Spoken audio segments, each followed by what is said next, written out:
Firmin Teko Agbo, Komi Mayaba et Esson Kwame Via Klesso sont là. On va parler du Mali. Les sanctions ne sont jamais une bonne chose pour un pays. C'est une sortie de Sori Ibrahima. On sait déjà que le Mali a été frappé par les sanctions lors de ce sommet de la CEDEAO sur le Mali et la Guinée-Conakry. C'était à Accra, au Ghana. Komi Mayaba, cette sortie de Sori Ibrahima, oui, les sanctions n'ont jamais été une bonne chose, mais le Mali a eu ses sanctions. Ah oui, le Mali a eu ses sanctions. En fait, il faut recadrer un peu le débat malien, parce qu'aujourd'hui, depuis un moment, nous avons assisté à des situations qui ne donnent pas l'allure d'un pays qui se trouve dans un cadre réglementaire. Parce que vous avez dans le cadre dans lequel les coups d'État sont survenus. Et actuellement, quand il y a un premier coup d'État, la CEDEAO s'est sortie, a brandi des sanctions. Il a fallu aller aux négociations et puis, donner un délai à l'ordre constitutionnel, tout ce que vous connaissez. Et patatras, les premiers responsables de cette transition ont accepté 18 mois de transition. Maintenant, il y a un deuxième coup d'État qui est arrivé. Ce deuxième coup d'État a permis ou a donné l'occasion, actuellement le président de la transition, Assimi Goïta, peut-être comment l'appelle-t-on, redorer le blason et pour pouvoir organiser des élections. Maintenant, il faut voir si les élections auront lieu les 18 mois prévus par la CEDEAO, prévus. Actuellement, ce qui pose véritablement problème, c'est que moi je vois que c'est vrai, l'intervention de la CEDEAO est justifiée dans une mesure donnée, du moment où la junte vient, il dit que non, qu'il faut peut-être organiser des élections dans des conditions comme nous ne le voudrions pas et tout. Elle veut sécuriser le pays et tout ce que de concertation. Mais je trouve qu'aujourd'hui, les Maliens vivent une situation. Je trouve forcément qu'il ne faille pas précipiter les Maliens à aller vers les déluges. Parce que aujourd'hui, quand vous regardez dans l'ensemble du circuit politique malien, rien n'est encore assaini. Rien n'est encore assaini. Pour aller aux élections en février, à mon avis, ce n'est pas encore possible. Maintenant, est-ce que c'est à la junte d'assainir tout? Non. Le problème, c'est quoi? Il faut un cas de concertation. Il faut discuter des préalables. Parce que ce qui a amené à ces coups d'État, on ne peut pas rester éternellement sur un plancher pour dire non, nous allons organiser des élections précipitamment et après, on revient retrouver dans la même situation. Donc, c'est pourquoi quand les gens parlent de aller aux élections, c'est vrai, les élections, on les aurait organisées avec des moyens que vous connaissez. Et puis la même chose vont produire les mêmes effets. Donc moi, je trouve que si les Maliens ne sont pas prêts à organiser des élections dans les délais requis, il va falloir que la CEDEAO comprenne cette urgence qui prévoit, parce que quand vous faites un sondage aujourd'hui au niveau du Mali, vous allez voir que ceux qui sont pour les présidentielles le 27 février sont minoritaires par rapport à ceux qui voudraient quand même prolonger.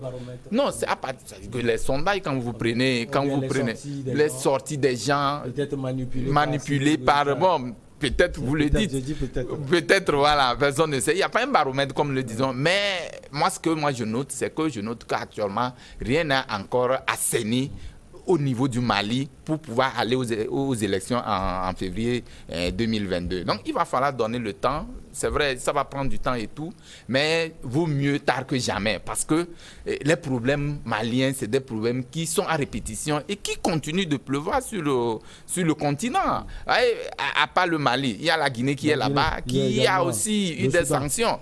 Le Soudan qui est là-bas. Non, je prends d'abord la Guinée.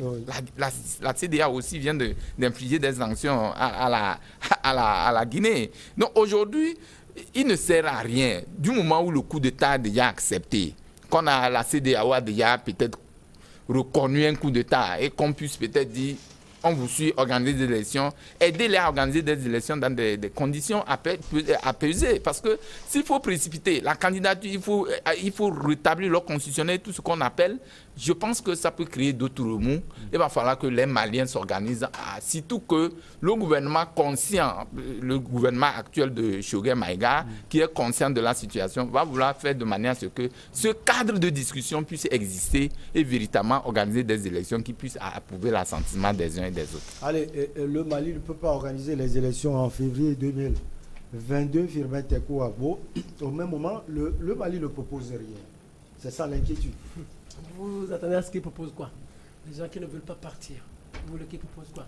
Qui proposent qu'ils vont partir? Non. Ceux qui sont au pouvoir doivent savoir que ce sont eux qui détruisent le Mali. Si les coups d'État devaient résoudre déjà quelque chose au Mali, cela déjà, ces coups d'État auraient déjà résolu un certain nombre de choses. Ça fait déjà le 5e coup d'État dans un pays depuis 1960. Et le pays bascule régulièrement dans l'instabilité, quelquefois dans la violence, quelquefois dans le djihadisme, quelquefois dans les violences communautaires. 5 coups d'État dans un pays.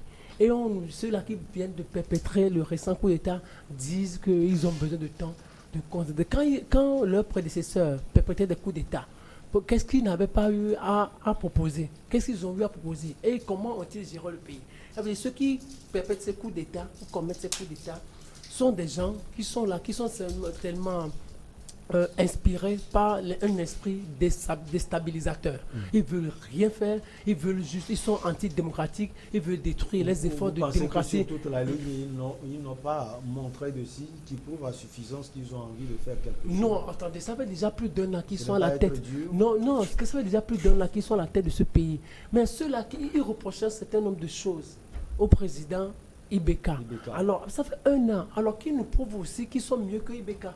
Si la gestion du pays, d'un État était tellement si facile et si simple, alors depuis qu'ils sont là, qu'ils nous montrent que cette gestion est tellement simple qu'ils ont la magie de tout changer en un temps record, parce qu'ils ont eu à rencontrer des gens, à asseoir un mini-dialogue, ils ont eu à échanger avec des gens, ils ont eu à former un gouvernement, et depuis qu'ils sont là, il n'y a rien qui change. Au contraire, il y a des gens qui s'entretuent quelque part, et après il y a des sommets de la CEDEAO qui s'organisent, il y a des émissaires de la CEDEAO qui viennent chez eux, après peut-être il y a quelques-uns qui viennent à Lomé, des gens qui quittent Lomé pour aller les voir, et rien ne change pratiquement dans la vie interne du Mali. Ça ne va pas. Il faut qu'on dise un certain nombre de vérités à nos frères maliens. Moi, je suis démocrate.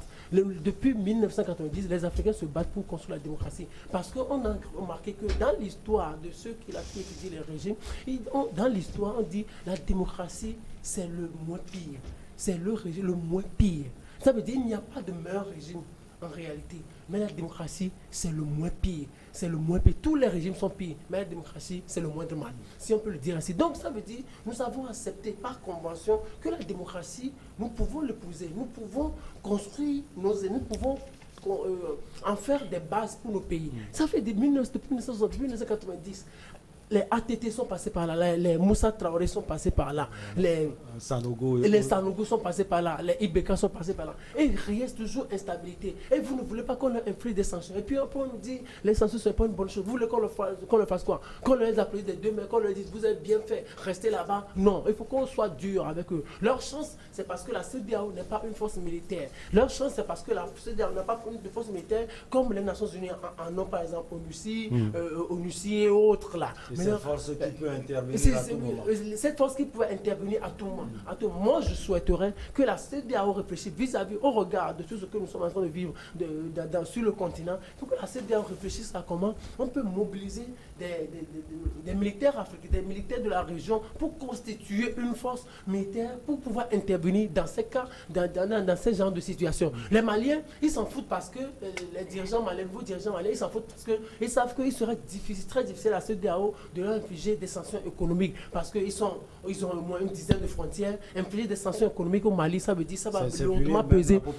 Voilà, ça veut dire ça va lourdement peser sur le quotidien de toute la sous-région. C'est difficile, mais il faut que la CEDEAO soit encore plus ferme. On doit leur bon, en tout cas, on va revenir. Oui, bon. Tu vas glisser un mot. C'est vrai que ces sanctions sont plus individuelles parce que voilà, on pense également à la population. Oui, on a vu la sortie de Sori Ibrahima. Les sanctions ne sont jamais une bonne chose. Coach, et ça, à quel sort? Mais sur toute la ligne, on peut dire que le Mali a provoqué ces sanctions. Jusqu'à présent, le Mali ne dit rien. Quant à ce qui concerne les élections à organiser, il y a eu le représentant spécial de la CEDEAO, c'est Mamadou Boli, qui a été également renvoyé. Il y a tellement de choses. Le président en exercice de la CEDEAO, le Ghanéen Nana Akufo-Addo, était également à Bamako. Ce n'était pas la bonne forme. Alors le Mali mérite ces sanctions selon vous? Contrairement Kwame Mayaba. Et c'est ce qui fait la beauté du débat. Moi, je suis pour qu'on les sanctionne. Étant, je le dis souvent, ayant organisé l'observation électorale au Togo, législative, locale et présidentielle, en déployant 120 personnes sur toute l'étendue du territoire, je pense qu'on n'a pas besoin de beaucoup de temps pour organiser les élections. Si c'est compliqué pour les Maliens, il y a eu des moments où l'ONU a organisé des élections dans des pays. Le Mali peut dire on n'en a pas et on peut organiser. La CEDEAO est capable aussi de le faire. Maintenant, le problème, c'est que ce sont des gens qui sont dépourvus de volonté. Ils ne veulent rien faire. Ils disent aujourd'hui ils n'ont pas le temps. Alors qu'ils ont trouvé le temps pour dire que la France n'a qu'à partir, la Russie n'a qu'à. Ils avaient trouvé le temps pour parler des inutilités. Et quand il s'agit de problèmes, ils disent qu'ils n'ont pas. Parce que ce sont des inutilités. Justement parce que quand vous êtes venus, leur feuille de route n'était pas de changer d'assistance militaire. Leur feuille de route était de donner, de résoudre les problèmes maliens. Quand ils disent, tout ce qu'ils disent actuellement, ils pouvaient le faire depuis. C'est pas mal. Je l'ai déjà dit, ils faisaient partie du camp. Ils sont dans l'armée depuis. Ils connaissaient les problèmes d'insécurité. Tout ce qu'ils disent, ils le savent. Donc, vous avez l'impression qu'ils sont seulement au Kankati. Non, oui, c'est ce que je dis. Non, c'est pas qu'ils étaient seulement au Kankati. N'eût été, comment dire, l'intervention de la France même, les djihadistes auraient pris le Kankati là même, parce qu'ils étaient très proches. Donc, moi, je dis que c'est peut-être que, comme Firmin le dit, que la CEDEAO les chefs d'État de la CEDEAO devaient se voir pour créer une autre institution militaire, puisque la CEDEAO a déjà une force militaire qui est la casse blanc, ou ce qu'on appelle Ecomong, qui est maintenant inefficace. Donc la CEDEAO devait appeler ses chefs d'État, créer une institution indépendante, militairement, qui doit intervenir militairement, politiquement, et créer aussi une institution environnementale, parce que quand vous voyez, c'est la même CEDEAO qui règle les problèmes environnementaux, les problèmes économiques, les problèmes. Donc la CEDEAO est dépourvue des conseils. Donc on n'a qu'à maintenant essayer de regarder la chose pour qu'il y ait d'autres institutions qui, venant des initiatives de la CEDEAO, puissent résoudre ces problèmes. Parce que le cas malien, si on ne le fait pas, d'abord on donne la sonnette d'alarme à tous ceux qui veulent être djihadistes, qui peuvent venir et faire le nombre de jours qu'ils veulent. Et étant donné que la Guinée aussi ne commence pas à prendre goût à cela, et Soudan, c'est la même chose. Donc il faudrait qu'un jour on arrive à mettre fin sur la parce que il y a souvent un adage malien qui dit que le fœtus qui crée les critiques ne naît pas. Si la CEDEAO, oui. Vous avez fait le Mali? Non, c'est quoi tu peux faire si la CEDEAO a peur de ce que la population va subir comme souffrance et tout ça là, les révolutions ont été toujours les mêmes choses. Il y en a des conséquences négatives, il y en a des bonnes conséquences, mais tout compte fait, on arrive à au moins capitaliser, rentabiliser dans les révolutions. Donc qu'on sanctionne le Mali et que ça soit vraiment ferme. Mais est-ce que la CEDEAO peut aller jusqu'au bout? Oui, si elle tient quand même à respecter ses propres principes. Parce que la CEDEAO a failli jusqu'à présent parce que la même CEDEAO avait fait des coups d'État entre certains chefs d'État par le passé, ce qui a décrédibilisé et fragilisé l'institution en fin de compte. Donc, si la CEDEAO n'avait pas elle-même organisé des coups d'État d'ici et là, parce que tu n'es pas mon ami, je dois faire tout ça. Si elle n'avait pas fait ça, elle doit être plus efficace de là. Donc, ils n'ont qu'à commencer par réfléchir. Et comme le président béninois l'avait proposé entre-temps, la limitation des mandats des présidents, si cela, ce n'est pas de la démocratie pure et dure aussi ça, mais si on peut accepter ça, ça peut résoudre le problème. Pourquoi ne pas aller aussi? Donc, voilà ce que moi je pense, on doit sanctionner le Mali. Comme Mayaba n'est pas... Non, oui, je suis un peu sidéré. Oui, je suis très sidéré par rapport aux propos de mes confrères. Parce que c'est vrai que la réalité malienne aujourd'hui, personne au monde ne peut accepter un coup d'État. Du moment où la CEDEAO reconnaît qu'il y a coup d'État et qui peut accompagner les acteurs à aller vers pour désamorcer cette crise, il va falloir prendre des armes. Aujourd'hui, c'est quoi? Qu'est-ce que nous constatons? Parce qu'il y a des problèmes endogènes. Avant cette crise, vous avez vu comment il y avait des manifestations au niveau du Mali où l'armée est venue surfer sur ces manifestations pour faire partie IBK. Aujourd'hui, cette armée est arrivée, elle veut dire non, elle prend le pouvoir. Dans un premier temps, un premier coup d'État, on a mis Barandao, on a visiblement, le peuple aussi n'était pas d'accord de la gestion de Barandao. Est-ce que c'est le peuple ou bien ce sont ces mêmes militaires civils? C'est ce que je dis, c'est-à-dire que... en connivence avec la France. Voilà. Non, dans tous les cas, aujourd'hui, il y a un deuxième coup d'État, comme je le disais tantôt, qui est intervenu et qui a mis maintenant, où Assimi Goïta est arrivé au pouvoir, il dit on gagne des élections. Moi, ce que je déplore, c'est-à-dire qu'il faut regarder l'avenir du Mali, parce que des Maliens. Ce qui se passe actuellement, la CEDEAO, quand on parle de la démocratie c'est pour le peuple. Hein. Ce n'est pas le peuple pour le peuple. Si vous faites une démocratie qui est en déphasage avec les réalités du pays, je ne pense pas que cette pression ou cette sanction qu'on inflige au Mali aujourd'hui peut résoudre véritablement le problème. Parce qu'on va presser. C'est vrai, ils vont dire des sanctions vont aller aux élections.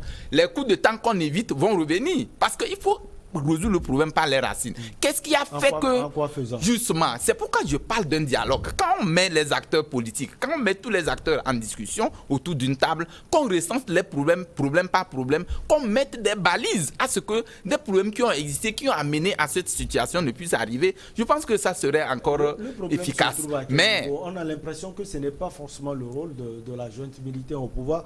On peut vite passer aux élections.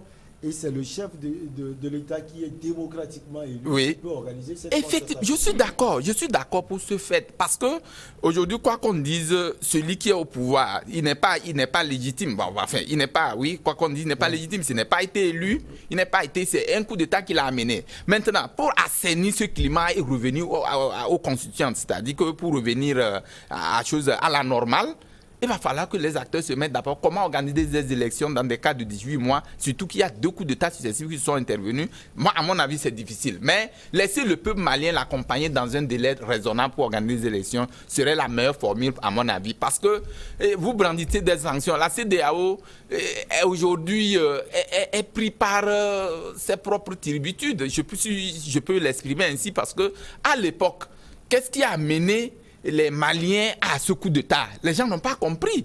Parce que quand dans un pays, il n'y a rien qui marche et qu'on laisse faire parce que cette CEDEAO attend le pire pour agir, c'est ce à quoi nous allons assister.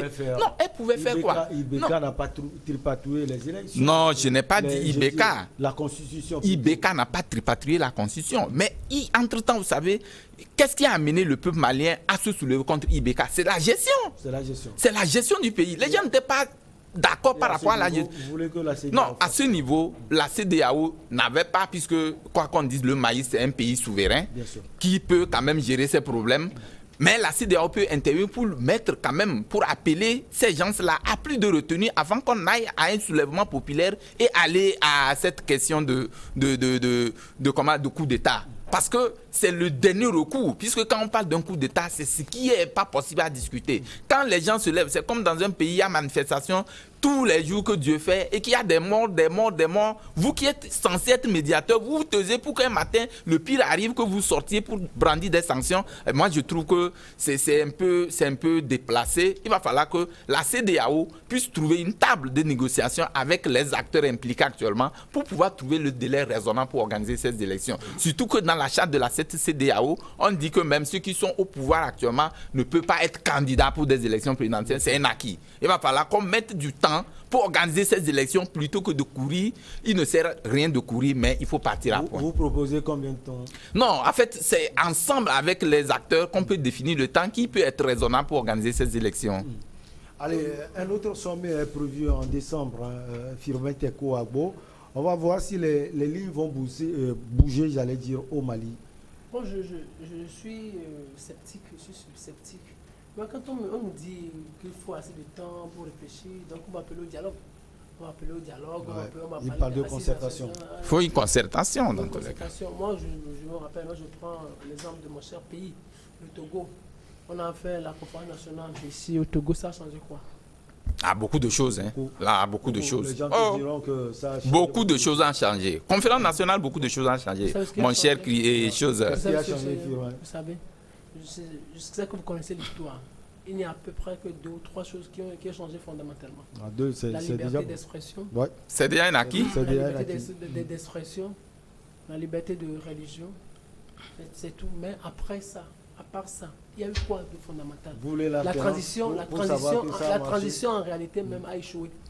La transition n'a pas porté de fruits. Ça, c'est les acteurs, c'est les acteurs. Oui, mais c'est ce qu'il dit. Ça a échoué. Je me rappelle que Kodjo même a dit que ça a été un échec total, si ce n'est que au moins finalement ils ont au moins eu la liberté d'expression. Sinon, chaque acteur luttait contre l'autre dans le média. Ça veut dire en réalité, le problème ce n'est pas une question de temps, mais c'est une question de volonté. Ceux qui sont au pouvoir n'ont pas besoin de temps, ils ont juste besoin de manifester une certaine volonté vis-à-vis de la communauté sous-régionale. Ils n'ont aucune volonté, ils ne veulent pas laisser le pouvoir. Les militaires, leur place n'est pas le pouvoir. Nous sommes au XXIe siècle. Les militaires, leur place n'est pas le pouvoir. Moi, je dis simplement, on n'interdit à personne d'aspirer à diriger un État. Ils sont militaires, ils sont arrivés au pouvoir, ils se disent, d'accord, nous voulons diriger le pouvoir. Ah, ok. La loi vous permet, la loi vous permet, vous autorise à vous positionner comme candidat. Vous positionnez comme candidat, vous allez aux élections, vous battez campagne, vous êtes élu et vous devenez chef d'État. C'est tellement facile que des gens se battent comme Ibeka, se battent pour un mandat, pour un second mandat, ils viennent à la tête du pays et vous sortez seulement de vos casernes et vous venez, vous dites, vous prenez le pouvoir et vous dirigez le pays. C'est tellement facile. Ils viennent finir même un boulot. C'est-à-dire, c'est tellement facile, quoi. C'est tellement facile. C'est-à-dire, si les Maliens, ceux-là qui dirigent le Mali, veulent être chef d'État pendant 5 ans, c'est leur droit le plus absolu. Mais la meilleure des choses, la meilleure formule, c'est qu'ils laissent le pouvoir, à un civil ou à des civils qui se retirent. Ils se retirent, après ils participent aux élections, ils sont candidats, participent aux élections, et après ils gagnent, et puis c'est fini. Le jeu est fait. Vous voyez ce qui s'est passé en 2005 au Togo, c'était par un militaire, mais il est allé, il est devenu, les militaires l'ont positionné, après il y a eu une certaine pression, il s'est retiré, il est allé chez Wadi, le président sénégal lui a dit, monsieur, retire-toi. Positionne-toi comme candidat aux élections, tu vas gagner parce que tu as des moyens. Maintenant, il s'est retiré, il a démissionné le 24 février, et après, il est allé aux élections le 24 avril, et puis c'est fini, et il a gagné. Donc, la même formule serait que ces militaires se retirent, ils se positionnent comme candidats, et ils gagnent. Sinon, ils sont en train d'embêter tout le monde. En réalité, ça détruit l'Afrique. Ça détruit toutes les institutions, ça détruit tous les efforts démocratiques que les gens sont en train de consentir. Vous voyez, les gens meurent pour la démocratie. En Libye, les gens meurent pour la démocratie. Au Burkina Faso, les gens meurent pour la démocratie. Eux aussi, ils sont en train d'empirer la situation. La meilleure des familles, c'est qu'ils quittent le pouvoir. Que la CEDEAO, excusez-moi l'expression, les dégage du pouvoir. Et quand la situation est pire, il y a inquiétude au niveau des opérateurs économiques. Côté à Cresson, presque rien ne marche. Comment quelque chose peut marcher s'il y a un chaos dans le pays? C'est ce que je dis. Vous voyez, heureusement que comme Mayaba dit que lui il est écœuré ou sidéré, moi je trouve ça ridicule parce que je pense que il faudrait qu'on change l'avenir de l'Afrique d'une manière ou d'une autre. Il a raison de dire ce qu'il dit, et si cela pouvait donner le résultat. Sauf que quand tu fais un essai, 1 fois, 2 fois, 3 fois, et que ça ne marche pas, change d'approche. J'ai l'habitude de dire aux gens qu'il faut un plan B et non un plan A recyclé pour évoluer dans les choses. Quand le possible n'a pas marché, il faut prendre l'impossible pour aller. C'est que tous les recours ont été faits, les gens ne veulent pas. Quand on nous le dit, vous voyez, il y avait déjà des arsenals électoraux qui sont dans le pays. Il y a le Mali a déjà le Mali a des sélices, il faut le dire ainsi. Il y a tout ça, on sait là où tout ça existe. Donc il suffit qu'on déclenche ça pour aller. Je me rappelle qu'il y a une citation de Thomas Sankara qui dit que lorsque les militaires n'ont pas eu une formation politique patriotique, ce sont des criminels en devenir. Donc si les gens là ne veulent pas que leur pays soit un pays émancipé politiquement, économiquement, qu'ils continuent. C'est parce que moi, quand on dit, les Maliens sont manipulés, tout ce qu'on dit, les mêmes équipes étaient là, avec même ATT, tout ce qu'on dit, ils étaient là. Ils étaient là, aujourd'hui colonels, ils étaient soit le capitaine ou le lieutenant au temps de Amadou Toumani Touré. Ils étaient là. Et à l'époque, qu'est-ce qu'ils pouvaient faire? Non, je dis que c'est pour dire qu'ils connaissent bien le pays. Ouais. Ils savent où il y a problème, comment gérer ces gens. Ils ont déjà la maîtrise du milieu. Pire encore, ce sont des militaires qui connaissent bien chaque recoin de chaque pays. Donc, ils savent comment régler le problème là déjà. Ce n'est pas ça leur souci. Comment faire pour durer? Parce que Mayaba n'oublie pas que même si on dit aujourd'hui qu'un coup d'État entraîne notre coup d'État, c'est eux-mêmes, c'est la même personne qui était dans l'autre équipe qui sont encore ici. Donc le délai n'a pas à être rallongé. Ils sont déjà là. Ils pouvaient... À l'époque, il était vice-président. Non, ils connaissent, c'est ça que je dis. Hein. C'est il y a quelque chose qu'on appelle en droit la continuité de l'État. C'est-à-dire que quand c'est Mayaba qui est président et que je suis son vice, si Mayaba venait à décéder et que je sois capable de diriger le pays. Non, je ne dis pas que... Non, il n'a pas peur. Je ne peux pas être... Non. peur. C'est pour dire qu'il faudrait qu'il y ait la continuité du pays. Il connaît tous les dossiers. Ce n'est pas de nouveaux dossiers. Les Africains, c'est que, disons la vérité, les militaires doivent arrêter de se prendre pour la providence. Non. Quand vous savez que le peuple souffre, hein, c'est ce que Filmé a proposé et c'est bon. Et quand vous venez renverser, donner le pouvoir aux civils, et il y a la classe politique, quand il dit depuis le dialogue là, qui est-ce qu'il a, le Assimi Goïta là, il misole l'opposition depuis là. Qu'est-ce qu'on appelle concertation quand tu ne donnes pas à l'autre le droit de parler? Ouais, même quand nous disons que liberté d'expression, quand vous refusez aux gens de l'utiliser, ce n'est plus de liberté. Le gars là a thésaurisé sa population. Il les terrorise. C'est ce qu'on ne veut pas comprendre. Et il prend des groupes isolés qu'on manipule pour dire que la CEDEAO... Mais je dis que le Mali seul, ça va peser un peu. Mais la CEDEAO n'a qu'à en finir avec ça. Mais bon, pour terminer, pour dire quoi, moi je dis simplement que si mes frères, mes amis pensent aujourd'hui que les élections constituent une solution pour la plupart de nos États africains, je me dis qu'on se trompe. Non, on n'a pas dit ça. On dit qu'on n'a qu'à en organiser. Oui, en organiser, ça voulait dire que les élections sont des solutions à ces problèmes. Non, ça va légitimer ceux qui dirigent. Actuellement on suppose, non, on dit aujourd'hui que les élections, j'ai la parole. Oui. Par les élections. Oui. Alors il veut tout. Je voudrais simplement dire, pour résoudre ce problème, selon... Oui, c'est qu'aujourd'hui, si les militaires veulent aller, ils doivent déposer leur habit là et aller comme civils. Donc ils n'ont pas fait ça. Ça veut dire que c'est autre chose qu'ils ont dans leur tête. Est-ce que mon frère peut me dire qu'est-ce que la CEDEAO demande au Mali de faire actuellement? C'est d'aller aux élections. Pour eux, la solution c'est d'aller aux élections. C'est ce que je voudrais dire. Non, c'est comme ça. On a allé aux élections et celui qui gagnera organisera le pays. Non, je dis la priorité dans les sanctions c'est quoi? Vous pouvez me dire, qu'est-ce que la CEDEAO recommande maintenant là, au Mali? L'élection permettra que celui pour eux, ou pour la plupart de ceux qui estiment que organiser des élections le 27 février serait la panacée pour le problème malien. Mais sans que comme Mayaba ne comprend pas. Non, on se comprend. C'est pas qu'il ne comprend pas. On se comprend pas. Au contraire, ce n'est pas qu'il ne comprend pas. Nous disons la même chose. Ce que nous disons. Non, je vais terminer. Non, je vais terminer. Non, j'ai pas terminé. J'ai commencé, même à peine commencé, vous m'avez interrompu. Non, je vais terminer. Si vous avez un respirer à faire, vous allez revenir pour rectifier. Je vais terminer. C'est pour dire quoi? C'est pour dire que moi, aujourd'hui, on ne peut pas penser que en donnant des sanctions, la sanction au Mali d'aller aux élections le 27 février est une solution. Moi, le problème qui se pose à mon niveau, que suppose le problème, c'est qu'il faut qu'il y ait un accord qui soit signé entre les acteurs politiques afin que ces élections ne puissent pas encore revenir trouver des dissidents, d'autres solutions. Merci. Maintenant, regardez, les acteurs politiques sont où depuis là? Les acteurs politiques sont où? Ah, ils sont ensemble. Ils sont ensemble. Vous êtes sûr que Assimi Goïta avec les acteurs politiques? Mais attends, ils sont ensemble avec les acteurs politiques pour que, aujourd'hui, même si vous prenez sur le plan sécuritaire, sur le plan sécuritaire, vous savez qu'Assimi Goïta connaît bien ce maillon. Et qu'il a enfermé certains même là. Commencez pas à enfermer certains. Quand on lui dit organise les élections, on lui dit simplement remet les pays sur la base de la démocratie. Et maintenant, celui-là, le nouveau chef ou le futur nouveau chef de l'État va réorganiser le pays. Son rôle, ce n'est pas de réorganiser le pays. Non, je n'ai pas dit de réorganiser le pays. Je ne dis pas d'organiser le pays. Je dis qu'il faut mettre les balles à terre, discuter et aller aux élections consensuelles. C'est ce qu'on lui avait dit au niveau de la première CNT, là, le Conseil national de transition. Avant le deuxième coup d'État. C'est ce qu'on lui avait dit de faire. Mais comme on a compris qu'il a fait un autre coup d'État, donc il ne voulait pas faire les choses. Il reprochait à Ibeka un certain népotisme, une certaine corruption. Ouais. Ça veut dire Ibeka était anti-transparent. Voilà. Est-ce qu'il mentait? Ok, depuis qu'ils sont là. Non, le débat sur le Mali est bon. Une petite pause pour le journal et on revient avec vous, mes chers invités.